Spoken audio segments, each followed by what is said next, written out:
এই গণতন্ত্রের চর্চাকে যদি বাধা তৈরি করতে চায়, তাহলে বাংলাদেশের ফেসিবাদের পরিণতি যে হয়েছিল তার চাইতে খারাপ পরিণতি আপনাদের হবে। ছাত্র সংসদ নির্বাচনে আপনি বাধাগ্রস্ত করবেন না। এই নেতা আমরা শুনতে পেয়েছি তার নির্দেশে এই নির্বাচনকে স্থগিত করার জন্য অপপ্রয়াস শুরু হয়েছে।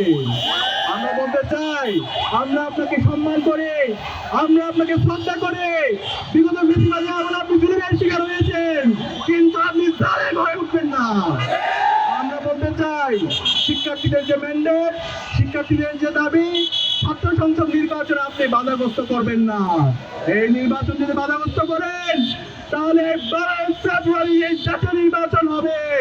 সেই নির্বাচনে বাংলাদেশের মানুষরা আপনাদের পরিণতি দেখিয়ে দিবে।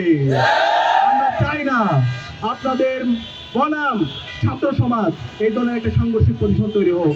আমরা চাই সঠিক সময়ে নির্বাচন হবে, নির্বাচনের মাধ্যমে বাংলাদেশে যে গণতন্ত্রের যাত্রা শুরু হয়েছে সেই যাত্রা চলমান থাকবে, এবং এই যাত্রায় এই গণতন্ত্রের চর্চাকে যদি বাধা তৈরি করতে চায়, তাহলে বাংলাদেশের ফেসিবাদের পরিণতি যে হয়েছিল তার চাইতে খারাপ পরিণতি আপনাদের হবে। আমি অনুরোধ করবো বাংলাদেশের সকল ছাত্র সংগঠনগুলোকে, ফেসিবাদ বিরোধী যারা আন্দোলন করেছে তাদেরকে, যারা নির্বাচন বানচাল করার চেষ্টা করছে, যারা মব ভায়োলেন্স তৈরি করার চেষ্টা করছে, যারা শিক্ষার্থীদের অধিকার থেকে তাদের হরণ করার চেষ্টা করছে, তাদের বিরুদ্ধে আপনাদের প্রতিবাদ প্রতিরোধ জারি রাখতে হবে। আমরা আশা করছি 400 যে নির্বাচনের তারিখ হয়েছে সেই নির্ধারিত তারিখে নির্বাচন হওয়ার মাধ্যমে বাংলাদেশে গণতন্ত্র বিজয় হবে ইনশাআল্লাহ।